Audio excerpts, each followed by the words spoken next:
नमस्कार दोस्तों, एक बार फिर से स्वागत है आप सभी का हमारे YouTube channel Durga education tech में। दोस्तों, आज मैं सभी विद्यार्थियों के लिए एक बहुत ही बड़ी खुशखबरी लेके आई हूँ। केंद्रीय रिजर्व पुलिस बल में सिपाही, तकनीक और ट्रेड्समैन के लिए पुरुष एवं महिला दोनों के लिए 2023 में नए पदों की भर्ती होने वाली है। दोस्तों, उसमें आवेदन की तिथि रहेगी आपकी इसमें शुरू हो चुकी है। 27/3/2023 से आवेदन शुरू हो गए हैं।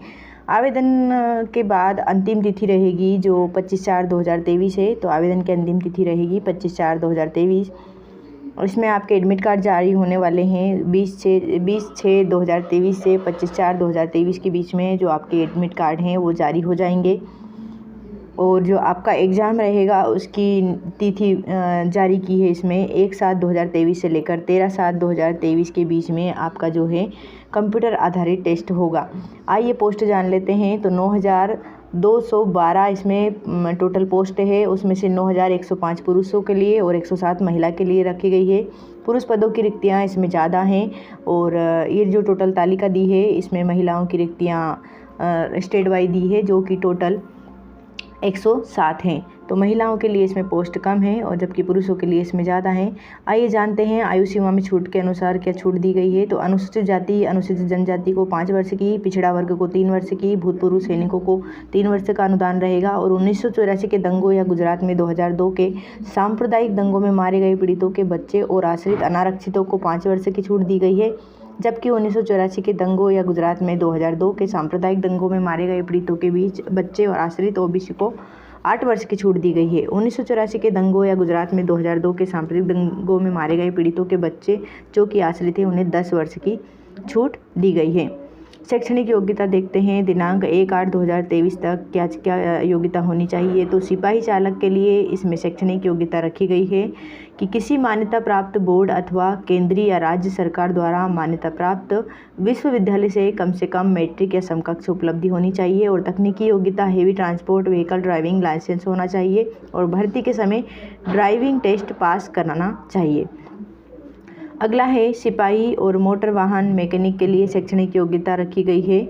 किसी मान्यता प्राप्त बोर्ड से 12th परीक्षा प्रणाली में कम से कम मैट्रिक या 10वीं कक्षा उत्तीर्ण या उसके समकक्ष कोई उपलब्धि होनी चाहिए। तकनीकी योग्यता इसमें राष्ट्रीय या राज्य व्यावसायिक प्रशिक्षण परिषद द्वारा मान्यता प्राप्त या अन्य किसी मान्यता प्राप्त संस्थान से मोटर वाहन मैकेनिक में 2 वर्ष का औद्योगिक प्रशिक्षण संस्थान ITI प्रमाण पत्र और संबंधित ट्रेड में 1 वर्ष का व्यावहारिक अनुभव अथवा किसी मान्यता प्राप्त संस्थान से मैकेनिक मोटर वाहन ट्रेड में राष्ट्रीय या राज्य शिक्षक प्रमाण पत्र, संबंधित ट्रेड में 1 वर्ष का व्यावहारिक अनुभव इसमें मांगा गया है।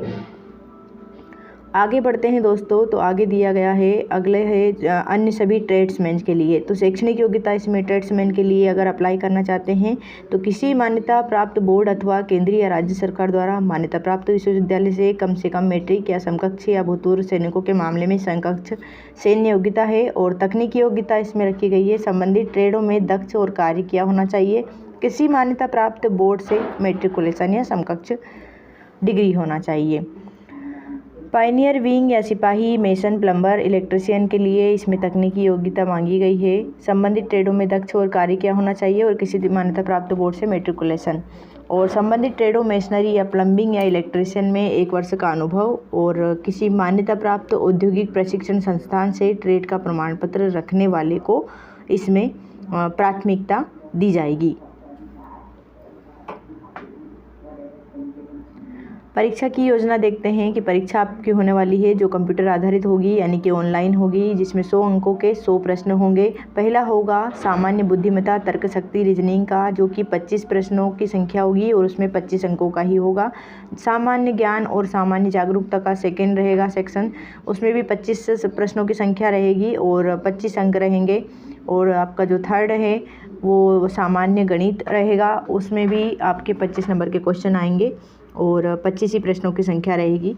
अंग्रेजी व हिंदी आपका जो भी सब्जेक्ट चुनेंगे उस हिसाब से 25 मार्क्स के आपका ये भी रहेगा और इसमें भी 25 क्वेश्चन आने वाले हैं। पेपर आपका 2 घंटे का होने वाला है।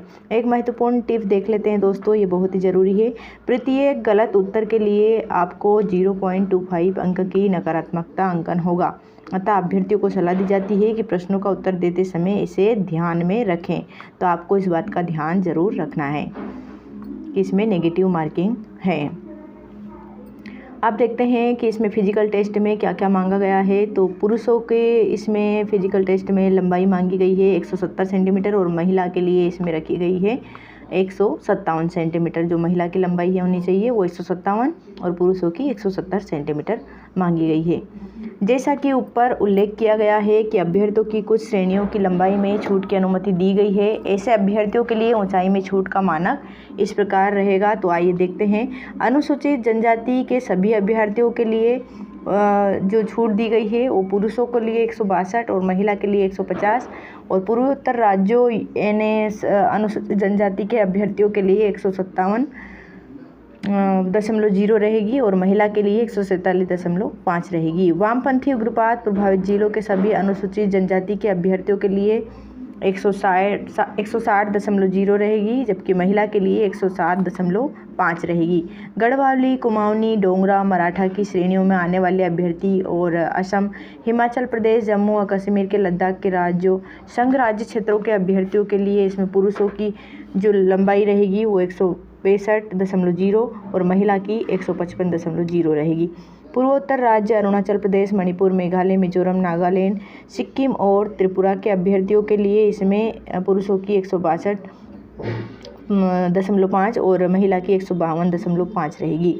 गोरखा प्रादेशिक प्रशासन GTA से आने वाले अभ्यर्थियों में दार्जिलिंग जिले के 3 उपसंभाग अर्थात दार्जिलिंग, कलिम्पोंग, कुर्सियांग शामिल है। इन जिलों के निम्नलिखित मौजा उपसंभाग शामिल हैं: लोहागढ़, चाय बागान, लोहागढ़ वन, रंगमोहन, बारचिंगा, पानीघाटा, छोटा दलपुर, पहाड़ू, सुकवा वन, सुकवा भाग। इन सभी के लिए पुरुषों की रहेगी जो 157.0 रहेगी और जबकि महिला के लिए लंबाई इसमें 152.5 रहेगी। तो ये रहा, ये फिजिकल टेस्ट का हो गया। अब इसमें छाती रहेगी। इसमें बिना फुलाए पुरुषों की रहेगी 80 सेंटीमीटर और न्यूनतम फैलाव 5 सेंटीमीटर रहेगा। कुछ श्रेणियों के अभ्यर्थियों को सीना माप में भी छूट दी गई है, तो आइए उसको भी जान लेते हैं। अनुसूचित जनजाति के अभ्यर्थियों के लिए बिना फुलाए 76 सेंटीमीटर और न्यूनतम फैलाव 5 रहेगा। गढ़वाली, कुमाऊनी, डोगरा, मराठा के लिए 78 रहेगी बिना फुलाए और न्यूनतम फैलाव 5 रहेगा। पूर्वोत्तर राज्यों के लिए बिना फुलाए 77 रहेगी और न्यूनतम फैलाव 5 रहेगा। अब शारीरिक दक्षता परीक्षा PET के अभ्यर्थियों के लिए दौड़ मानक रखी गई है। सिपाही पोस्ट के अनुसार दौड़ का इसमें मानक पैमाना रखा गया है। सिपाही चालक के लिए, सिपाही मोटर मैकेनिक वाहन के लिए इसमें जो भी पोस्टें हैं इनके लिए 24 मिनट में आपको 5 किलोमीटर पुरुषों के लिए और 8.5 मिनट में 1.6 किलोमीटर महिला के लिए रखी गई है। जबकि सिपाही कुक और जलवाहक, सिपाही नाई और सिपाही हेयर ड्रेसर, सिपाही धोबी और सिपाही धोबी महिला सफाई कर्मचारियों के लिए 10 मिनट में आपको 1.6 किलोमीटर की दौड़ रखी गई है पुरुषों के लिए और महिलाओं के लिए रखी गई है 12 मिनट में 1.6 किलोमीटर की दौड़ इसमें रखा गया है। पाइनियर विंग के लिए सिपाही मेसन, सिपाही प्लम्बर, सिपाही इलेक्ट्रिशियन के लिए 9 मिनट में 1.6 किलोमीटर रखी गई है पुरुषों के लिए और महिलाओं के लिए वही सेम है 12 मिनट में 1.6। पाइनियर विंग के लिए 5 मिनट में 800 मीटर रखी गई है दौड़। तो आई होप कि ये वीडियो आपको पसंद आने वाला है। पसंद आया है तो लाइक सब्सक्राइब ज़रूर करें और अपने फ्रेंड्स और फैमिली में शेयर करें। Thanks for watching.